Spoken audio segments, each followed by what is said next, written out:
नमस्ते। अपडेट रुड़की में आपका स्वागत है। मैं हूं राम कुमार चौहान और आप देख रहे हो अपडेट डिस्कस में आज हम चर्चा करेंगे जिस प्रकार राणा सांगा के ऊपर दिए गए विवादित बयान को लेकर लोगों के अंदर काफ़ी गुस्सा है और विवाद हो रहा है। जिस प्रकार राजपूत समाज सड़कों पर उतरा हुआ है और कल हमने देखा कि रुड़की के अंदर भी राजपूत समाज जो है सड़कों पर उतरकर विरोध प्रदर्शन कर रहा था और अपना एक ज्ञापन उन्होंने एसडीएम को सौंपा। क्या है पूरा मामला, इसकी आज हम अपनी वीडियो में चर्चा करेंगे। दोस्तों, हमारे चैनल को आप सब्सक्राइब कर लीजिए, वीडियो को लाइक शेयर जरूर कर देना। हमारा जो चैनल है वो यूट्यूब पर अपडेट डिस्कस के नाम से है और फेसबुक पर अपडेट रुड़की के नाम से है। तो क्या है पूरा मामला, चलिए हम चर्चा करते हैं। बात है 21 मार्च की। 21 मार्च को जब संसद चल रही थी तो एक सपा सांसद जिनका नाम है रामजी लाल सुमन, उन्होंने राणा सांगा को लेकर के एक बयान दिया। उन्होंने बताया, भाजपा के ऊपर ये टिप्पणी कर रहे थे। भाजपा के ऊपर टिप्पणी करते हुए रामजी लाल सुमन ने कहा कि जिस प्रकार आप मुसलमानों को बाबर की संतान बताते हो, उसी प्रकार जो है आप राणा सांगा की संतान हो। राणा सांगा जो है वो एक गद्दार थे। वो सबसे पहले जो है बाबर को उन्होंने भारत बुलाया था। इसी बात को लेकर के विवाद होगा। इसका विरोध पहले भाजपा ने किया और उसके बाद में करणी सेना ने इसका विरोध किया। करणी सेना इसके विरोध करते हुए उनके सांसद के घर तक पहुंच गई, जो आगरा में इनका घर था वहां तक विरोध करते हुए पहुंच गई। और जब ये विरोध प्रदर्शन यहाँ कर रहे थे उनके घर पर, तो इनका करणी सेना के लोगों का आरोप है कि ये इनके घर से, सांसद के घर से जो है पत्थरबाजी शुरू हो गई। पत्थरबाजी का जवाब देते हुए इन्होंने भी पत्थरबाजी कर दी और यहाँ तोड़फोड़ हुई।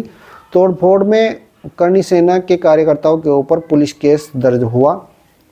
दोस्तों, इस घटना के बाद में अखिलेश यादव जो सपा सुप्रीमो है, उनका एक बयान आया। उन्होंने आरोप लगाया कि जो करणी सेना ने उनके सांसद के ऊपर जो हमला किया, वो जो यूपी के मुख्यमंत्री है योगी आदित्यनाथ जी, उन्होंने कराया, क्योंकि योगी आदित्यनाथ जी भी उस समय आगरा में ही मौजूद थे। दूसरा, इनके एक नेता का बयान आया जो अखिलेश यादव जी के चाचा है, राम गोपाल यादव। उन्होंने एक बयान दिया कि करणी सेना ने जो हमला किया इनके सांसद के ऊपर, वो इसलिए किया क्योंकि वो एक दलित नेता है। दलित समझ करके उनके ऊपर हमला किया गया। अब इस दलित कार्ड को यहाँ पर उन्होंने खेलने की कोशिश करी और जिस प्रकार राणा सांगा को गद्दार बताने की कोशिश कराई गई दलित नेता के ऊपर, तो ये पूरा का पूरा मामला सबकी समझ में आ रहा है कि जिस प्रकार जातिवाद का जहर बो करके सपा अपनी राजनीतिक रोटी सेकना चाहती है, वो सभी बिरादरी की, सभी जाति धर्मों के लोगों की समझ में आ रहा है।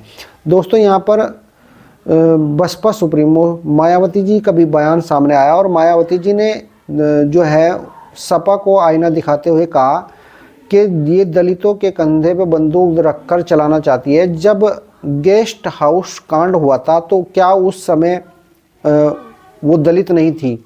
तो जिस प्रकार दलितों के ऊपर पहले सपा ने अत्याचार किया और आज दलित नेता के ऊपर जो है वो आरोप लगा रही है कि दलित होने की वजह से उसके ऊपर हमला किया गया, तो ये जो है इसका खंडन मायावती जी ने कर दिया आकर के। तो दोस्तों, जिस प्रकार समाजवादी पार्टी के सांसद रामजी लाल सुमन ने ये बयान देकर के राणा सांगा ने बाबर को भारत बुलाया था, एक विवाद खड़ा कर दिया और एक चर्चा पूरे देश के अंदर छेड़ दी कि क्या राणा सांगा ने बाबर को भारत बुलाया था।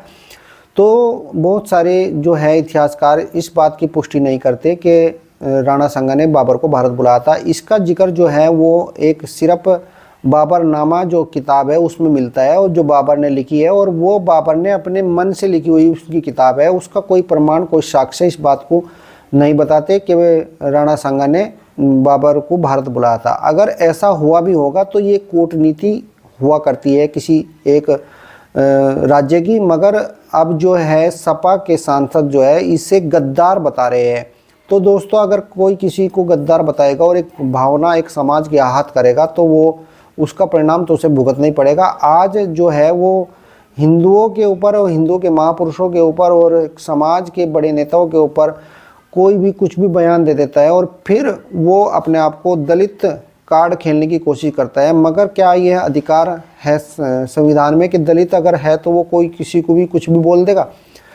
तो देखिए, ये सपा की एक घिनौनी हरकत है और जो सबके सामने आ गई। और ये जातिवाद का जहर जो सपा सरकार जो यहाँ पर बोना चाहती है, और 27 के चुनावों की तैयारी में सपा है, जिस प्रकार मुस्लिमों की एक हितैषी बनना चाहती है और दलितों के द्वारा जिस प्रकार दलित कार्ड खेल करके दलित और मुसलमानों को जोड़ करके यह राजनीति में आना चाहती है वो सबके सामने है। जिस प्रकार सपा सांसद रामजी लाल सुमन ने राणा सांगा को गद्दार बता करके एक विवाद खड़ा कर दिया और कई सारी चीज़ों को एक साथ साधने की इन्होंने कोशिश की। जिस प्रकार राणा सांगा से मुख्यमंत्री योगी आदित्यनाथ को जोड़ने की कोशिश की गई और उन्हें गद्दार बता करके उनका भी अपमान करने की कोशिश यहाँ पर की गई। और जिस प्रकार सपा द्वारा दलित नेता के ऊपर हमला बता करके दलितों को साधने की कोशिश की गई और जिस प्रकार मुसलमानों को बाबर की संतान बता करके मुसलमान की वोटरों को लुभाने की कोशिश की गई। ये सारा का सारा जो खेल है 2027 के चुनाव को ध्यान में रख करके किया गया है और पूरा का पूरा राजनीति से प्रेरित है। जातिवाद का जहर घोल करके यहाँ राजनीतिक रोटियां सेकने का प्रयास अखिलेश द्वारा यहाँ पर किया जा रहा है और ये इनका जो नकाब है ये सबके सामने उतर चुका है। अब राजपूत समाज ने कभी माफ़ नहीं करेगा और 2027 में चुनाव में इन्हें जवाब दिया जाएगा। साथ ही साथ दलित समाज में इनके जो घिनौनी राजनीति है उसका जो वो नकाब है वो सामने उनके भी आ गया है और मुस्लिम समाज को भी पता चल गया है कि ये सिर्फ पूरा का पूरा जो है वो सत्ता प्राप्त करने के लिए ये खेल जो है जातिवाद का खेला गया है। आप क्या समझते हो? आप भी हमें कमेंट में लिख करके बता सकते हो। अगर आपको वीडियो पसंद आती है तो चैनल को हमारे सब्सक्राइब कर लेना, वीडियो को लाइक शेयर जरूर कर देना। अगली वीडियो में हम फिर मिलेंगे, तब तक के लिए नमस्कार।